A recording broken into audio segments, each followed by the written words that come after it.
অনেকদিন ধরে শুনতেছিলাম আমার মতো নাকি কাউরে দেখা যায় এইখানে সেইখানে।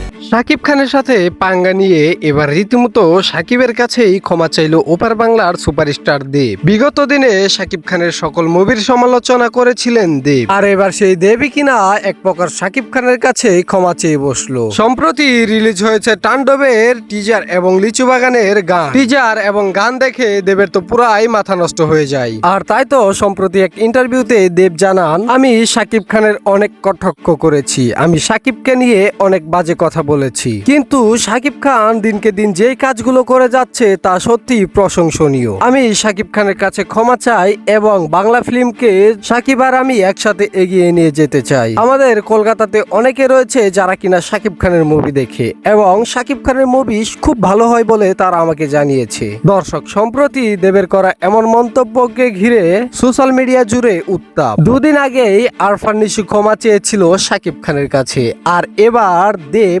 অনলাইনে ক্ষমা চাইলো শাকিব খানের কাছে। বিষয়টা বাংলা ফিল্ম প্রেমীদের জন্য সত্যি ইমপ্রেসিভ।